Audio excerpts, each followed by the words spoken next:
Alright, we're going to pick up where we left off with scene safety. So, when you arrive on scene of a scene, you want to try to keep yourself safe, whether it's from injury or illness.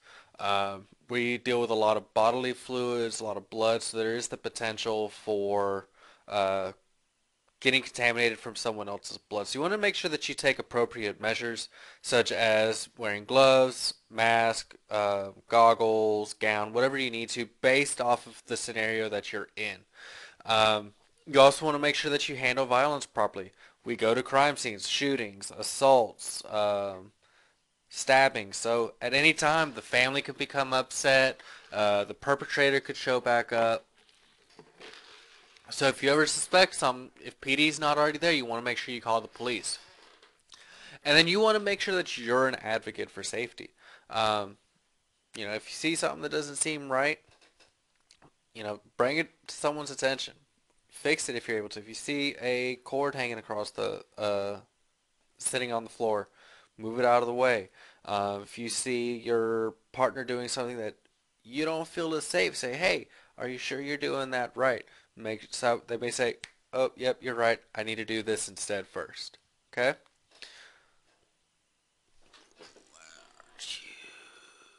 There we go.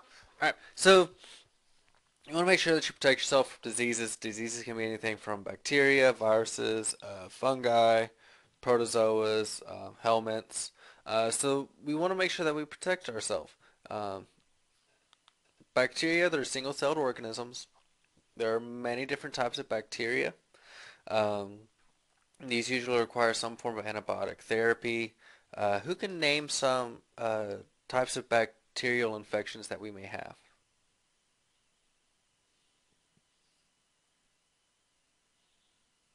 Okay, pneumonia would be one. Yep. What else?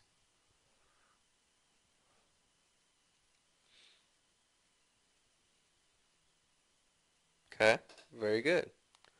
Viruses, uh, these cells, they require a host to produce in, whereas bacteria, they don't have to have specifically a host to reproduce. They can reproduce on their own. These do not respond to antibiotics very well. There's only a handful of medications out there. Most of the time, we treat them purely based off of the symptoms. So who can name me some viruses that you're common with? The flu. Okay, what else? HIV. What was the one um, that everybody was afraid of that was being based out of Africa? Ebola, correct. Fungi, these are microorganisms that are pathogenic microorganisms that are based out of plants. Usually, unless you have some form of immune system disorders, such as having um, leukemia or AIDS, usually these won't cause any issues in you. Um, Such as you can have meningitis that's fungi based. Um, you can have fungi that respiratory fungus that can develop into advanced or a severe form of pneumonia. Athlete's foot is a fungus. Protozoas, these are single-celled organisms. These are often found in the soil. That's why you want to make sure that you wear shoes when you're outside. If you get dirt on hands, you want to make sure you wash your hands properly. These can cause malaria, uh, gastroenteritis, because you got to think about it. Some of this is, animals walking through. Um, they may drop feces on the ground, and that's what can start some of these organisms growing. Helminths are parasitic worms. Their symptoms kind of depend on where they infect and what worm exactly they have. You can have tapeworms, hookworms. Um, they can cause GI issues, uh, GU. You can have respiratory issues. Ultimately, like I said, the symptoms that the patient has depends on the worm as well as uh, where it is that they're affecting the person at. Um, so you want to make sure that you protect yourself. A lot of this stuff can be passed from person to person. These are what's called communicable diseases. They can be spread directly or indirectly. Who can give me an idea of what a direct contact would be?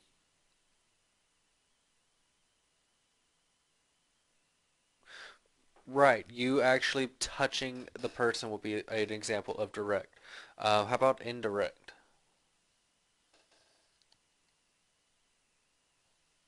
Right, somebody coughing, sneezing on you, something along those lines. Okay,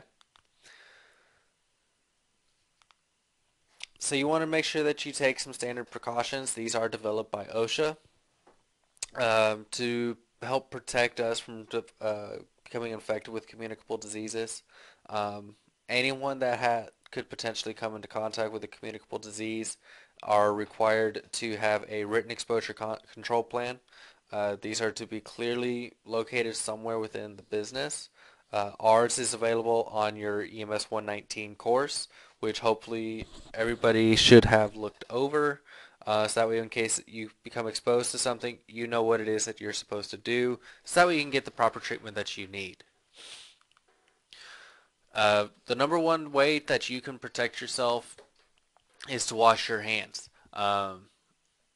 Every time you go from patient to patient, or you take your gloves off, you need to make sure that you take your wash your hands. All right. You want to make sure you get them nice and wet using warm water. Lather them up with soap. Scrub real good. You want to make sure you get underneath your fingernails, into the cracks of your knuckles. Uh, Make sure you do a good rinse of them and then dry them properly. Okay. And this shouldn't take you more than no less than about 20 to 30 seconds. A lot of people think, oh, 5 seconds later they're done. No, you got to make sure you get in there really good. Now you can also use alcohol-based sanitizers such as Germex, Purell, some along those lines, when you don't have immediate access to using soap and water. Um, these are very good because they can get some of the germs that are on your hands off. However, it doesn't kill them all. So you want to make sure that you wash your hands good with soap and water as soon as you have time to get to it. Eye protection, you want to make sure if the scene dictates it that you put eye pro on so you don't get any spit, blood, or anything like that into your eyes, depending on the situation that you're dealing with.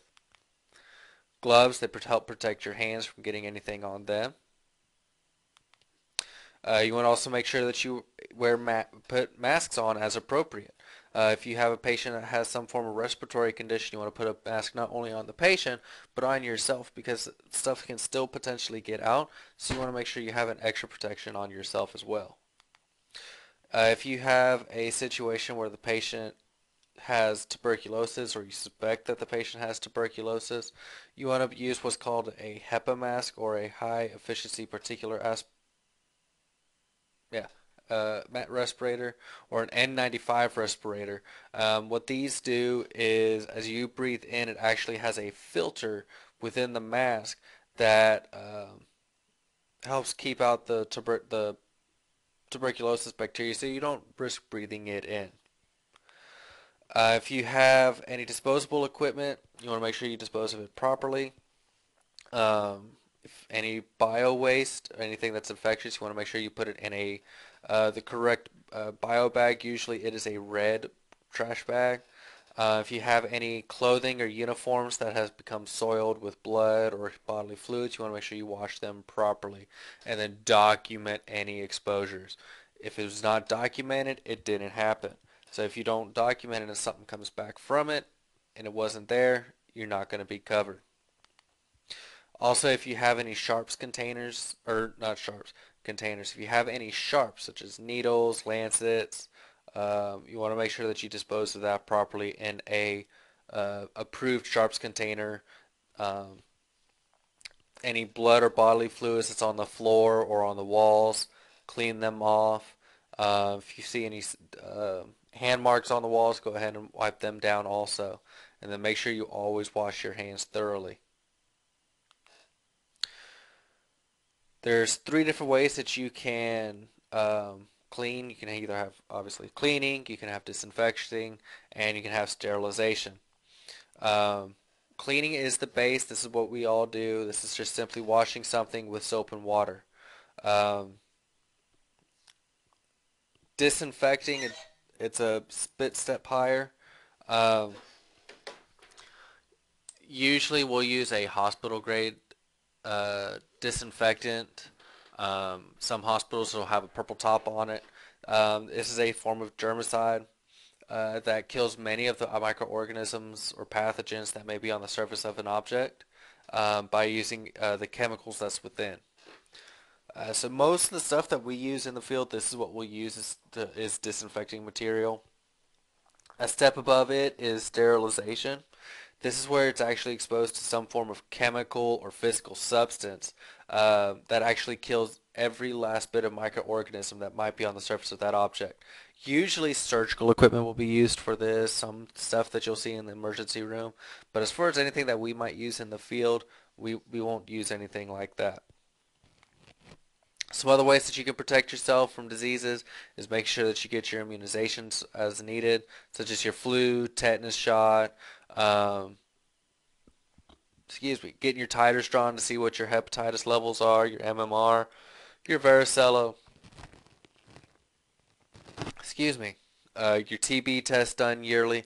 Basically everything that you had to do coming into this program, you should still get done on a yearly basis once you get out into the field to make sure that you're still up to date on everything and keep yourself protected. Uh, if you do get exposed to anything, make sure that you do it according to your employer's policies. Um, Usually what happens is if you know you were exposed to something by a patient, whether you suspect it or they admit to having something, you'll still transport the patient to the hospital. Then as soon as you get there, you'll immediately let your supervisor know, whoever your infection control officer is, let them know, and they'll get the process starting, get blood work drawn if needed. Um, excuse me, and uh, get any information that they need and get you treated, evaluated, and follow-up care if needed. If you don't know that you were infected by something, the medical facility will, if they diagnose something that is communicable that you possibly may have been exposed to, uh, they would uh, notify whoever would be need to be informed, whether it be the infection control officer, your chief, whoever that might be, usually within the first 48 to 72 hours. Then they'll let you know, and then they'll have arrange it for you to get the evaluation and treatment and any prophylactic treatment as appropriate. Some diseases that we need to be concerned about, hepatitis, most often what we'll see is hepatitis B and C. These are We'll usually get into contact with these through blood or bodily fluids, which we deal with a lot. Uh, Thing is with this, the patient may be asymptomatic. They're not having any active symptoms at the time, but it is still possible for them to transmit the disease. This is why I treat every patient like they have HIV, hepatitis, AIDS, anything like that. So that way I make sure that I don't bring anything home. I don't have any of it. I don't plan on taking it home to my wife and my family. So I want to make sure that I take any protective measures possible. Tuberculosis, this is a respiratory infection. However, it can affect other tissues if it spreads. Um, Usually this is spread through a patient coughing. There are versions of this that is not resistant, or that is resistant to antibiotics. These patients usually will present with high fever, bloody coughs, weight loss. Um, so if you see these patients, or you suspect that they may have TB, you want to wear gloves, put a mask on your patient. You want to wear one of those HEPA masks or an N95. Make sure you wash your hands really good, and then disinfect any equipment that the patient may have came in contact with. AIDS, this is due to being infected with HIV. It progresses into this. Um, Usually, it's more difficult for us to be exposed to this than hepatitis B, but it is still possible. Usually, it's either due through being stuck with an infected needle, being exposed to their blood, contact through mucous membranes, mother-to-child transmission is a possible transmission way. Um, so I mean, we are can be exposed to it through the job, through the work, our work, but at the same time, we can protect ourselves at the same time. Um, you can have severe acute respiratory syndrome, which is SARS. This is spread person to person. Um, has high fever, headache, body aches. So just symptoms that look just like the flu, which can develop into SARS if left untreated. Um, So if we do have a patient that we suspect to have SARS or any pneumonia, anything like that, we need to make sure that we take respiratory precautions. Put a surgical mask on them. We want to put a mask on ourselves, and we may even need to put some form of eye protection on as well. West Nile virus. This is caused by Alabama state bird, folks. The mosquito. Um, thing with this, most patients that are infected with West Nile, they may not even know it. Um, Usually they may have fever, some body ache, maybe some nausea and vomiting. They'll think they have the flu, not really think anything of it, treat the symptoms, and then they'll be fine after a few days. Once in a while, a few of these patients, they'll develop some severe symptoms that can last a few weeks. These will be a very high fever, about 101, 102, headache, stiff neck, muscle weakness. They may have some seizures, vision loss that almost mimics that of meningitis. So when patients start coming into the ER complaining of stiff neck and a high fever, kind of gets us on edge.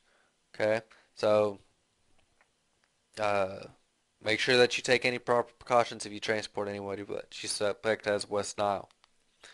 Ebola, this is something that was you saw in the news quite a bit over the last couple of years. Big scare, definitely with people that might have traveled in from Africa, because that's where this really started at. Was within the African continent. This will cause, it's a hemorrhagic fever, so it's within the blood. It can cause high fever, severe headache, severe vomiting and diarrhea, and unexplained bleeding so they're bleeding for no reason. They could be throwing up blood, they could be having bloody diarrhea, GI bleed, but they just don't know why. So this can be a very deadly disease if not treated quickly. Usually symptoms can occur within anywhere from 2 days to 3 weeks.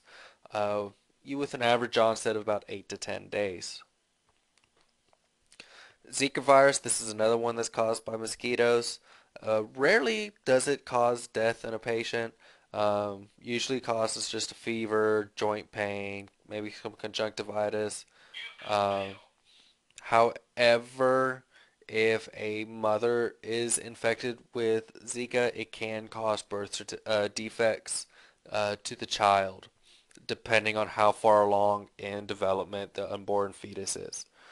So there is no vaccine available for it. So you want to try to prevent and avoid any areas that are prone to mosquitoes. Um, was mostly seen within Caribbean countries, Latin America, um, usually seen within Africa and Asia, but it's just recently began to spread into areas such as Latin America and Caribbean, and even into North America. It usually is not seen, that disease is seen here, but because of migration habits, it's kind of common here. You can also have drugs that are resistant to, or organisms that are resistant to multi-drugs. These are very hard to treat. Um, and this is because of patients coming into the hospital being put on various antibiotics and these bacteriums um, evolving from that.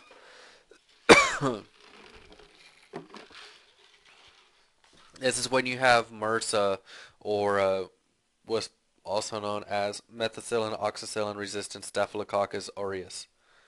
Try to say that 5 times fast. This can be dangerous. I mean, if you have a patient that you suspect to have MRSA or one of these other organisms, you want to make sure that you protect yourself so that way you don't become affected by it too. All right. If you look through Table 2-1 in your book, it goes over some infectious diseases, the transmission, and personal protective measures for it.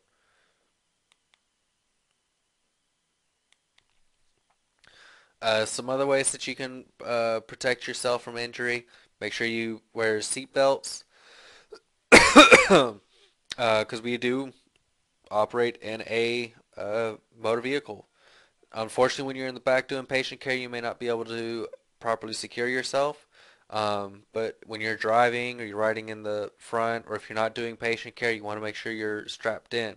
Um, because otherwise, if you're in the back and you get into a rollover or any form of accident, it can kill you.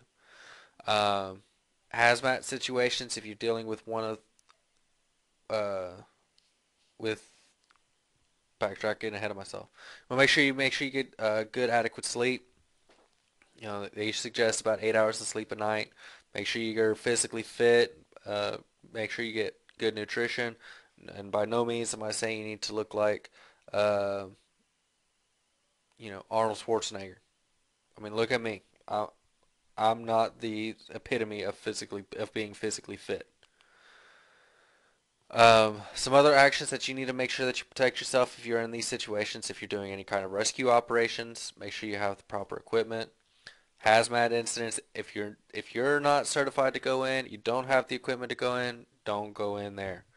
If you're on any kind of crime scene, you really got to make sure you keep your eyes open because at any time a fight could break out, the perpetrator could show up, or anything like that. Um, if you're dealing with a hazmat situation, before you pull in, pull out your binoculars. See if you can see if you see anything. Do you see fluid on the ground? Do you see a gas? Do you see a haze?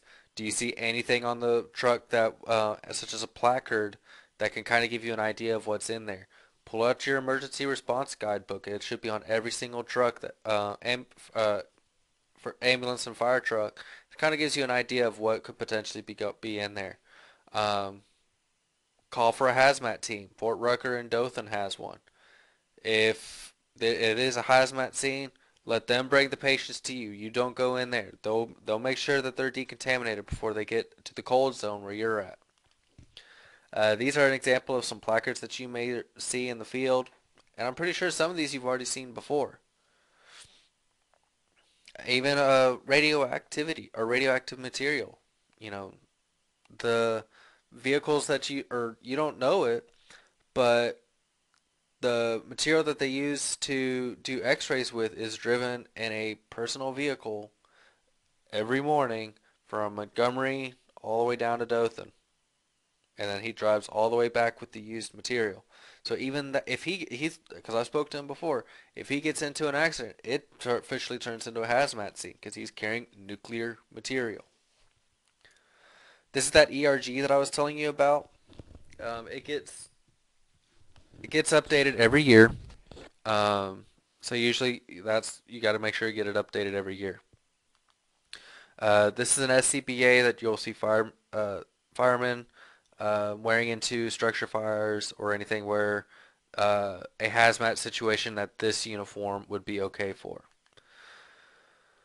In this one, they're taking a higher level protective suit. In the top picture, they're being put on. The bottom one is actually in use.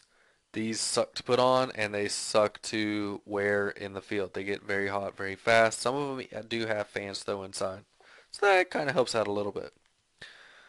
Some other hazards that you want to be aware of is down power lines. You may see those if you're out working in a storm or a motor vehicle accident. May have ran into a power pole and it knocked the lines down.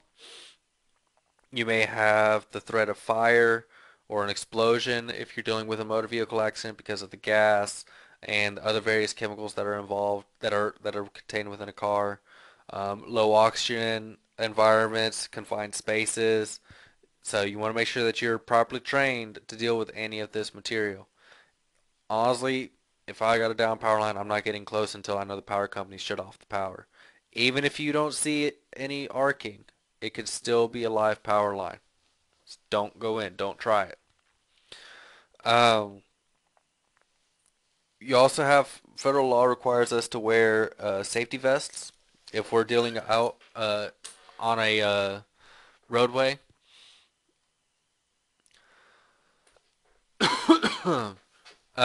Usually we'll wear either class two vests. These are the ones that you're not paying attention. Traffic's going over 25 miles per hour. Um, so that way, if it gets tagged, grabbed onto, it can break away. Um, and also to where less people know that we're there. Class one is more for in the parking lot. It may be a vest that doesn't break away. It could be a reflective belt. Um, and then class three would be, working on the highway, interstate. Um, so that your attention is greatly away. You're wearing more reflective material, maybe wearing reflective pants, jacket, um, kind of let people see you a bit better. If dealing with violence, this even if the scene seems okay at any time, it may go bad. Um, the patients, the family members, the perpetrator may show back up and start going on again. If you suspect it, call for law enforcement, and if you don't feel it's safe, don't go in. Um, any kind of domestic, hostile patient, possible suicide, anywhere where there was a fight, possible crime scene. Usually they'll have us stage at an area safe. Let PD go in first, clear the scene, and then they'll allow us to come in. And then we'll come in. We'll do our patient care, transport the patient if needed, and then we'll get out of there. Um, in picture A, they're going through a meth lab. We want to be careful if you go into one of these. You want to make sure you have proper equipment on. You also want to keep in mind this stuff can explode very easily. Some of the stuff on here. Picture B, this gentleman used hydrogen sulfide to commit suicide. So he flat out said, "Toxic gas inside. Don't open the doors. Call 911. Let them come out here to get me out of the car." So at least he was nice enough to do that. Uh, as far as your wellness, you want to make sure that you're physically taking care of yourself. Uh, it includes your fitness, make sure you get good sleep, and preventing yourself from getting injured. Like I said earlier, by physical fitness, by no means am I saying you have to be jacked, be able to bench 300-400 pounds, la da da da da. But you do want to make sure that as far as cardiovascular, you're able to handle the job. You can work on walking, jogging, going swimming. This can help with your cardiovascular endurance. It lets you be able to go a bit longer. Okay. You want to make sure that you have the strength and the endurance to do the work. We do lift heavy patients. I've lifted patients that weigh up to 400 pounds, 4, 5, 600 pounds before. Um, Still, you want to make sure that you have the strength to handle it. Mind you, I did not lift them by myself, and it wasn't just me and my partner. We got as many hands as we could to help out so we wouldn't hurt ourselves. But you still had to have some form of strength to help lift. At the same time, you want to make sure that your muscles have endurance. Because let's say you're working in a rural county EMS service where it's 30 minutes to the hospital and you're having to work a cardiac arrest, so you have to make sure that you're able to last long enough to get you to the hospital because it may just be you in the back of the truck. Um,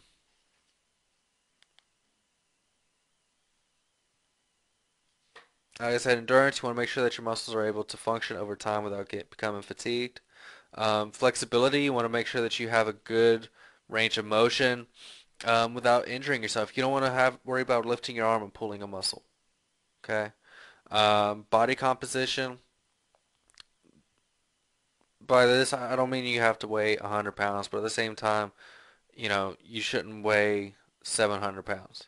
Because the more, uh, the higher your body fat ratio, the greater chances you are of developing chronic illnesses such as hypertension, diabetes, possibly even congestive heart failure. So you want to try to keep your ratio down to a decent amount. Okay. You want to make sure you get adequate sleep. Like I said, about 8 to 10 hours. I know working in the field, it can be hard to do because we do work long shifts. We have to make runs in the middle of the night. So that kind of, can contribute to us having some chronic diseases. However, you want to try to find ways to improve your quality of sleep. Um, when you get off in the mornings after getting off a 24-hour shift, if you weren't able to get good sleep that night, get some blackout curtains. Go back to sleep. Don't avoid heavy meals before you go to bed. Don't drink caffeine. Exercise during the day. That kind of helps get you tired. um, if you're able to, turn your pager off or your phone, so that way you don't get any interruptions during your sleep. Now, obviously, if you're on duty, don't do that. Stopping smoking. If you're having issues with alcohol or any drug-related issues, go get help. We're here to promote public health. So if you having issues with something, there are programs out there to help you, so that way you can be a better person. You also want to keep an eye on your mental well-being. We deal with a lot of stress. So this can affect us as well. And over time, this can cause you to have depression, which then can turn into physical illness, and just continue to develop anxiety, and it's just a downhill, yeah, it's just a downhill curve. Um, just briefly going over some of the stuff that we went with, death and dying is a regular part of our job. There are 5 stages of grief. Who can give me those 5 stages? Okay, denial, bargaining, yeah, depression, okay, 2 more. Anger, correct, and acceptance. So we have to be able to deal with the patient based off of what stage they're in, right? Right. Um, be aware of any risks that may arise while you're on scene. Make sure you take any standard precautions. That way you can protect yourself from any communicable disease. And if you always assess the scene for any potential hazard, from the time you pull out of the station to the time you get done with the call and back in the house, you always need to be assessing for any hazards. All right, if y'all have any questions, feel free to shoot me a message through Blackboard. Um, Otherwise, I will see y'all next time in class.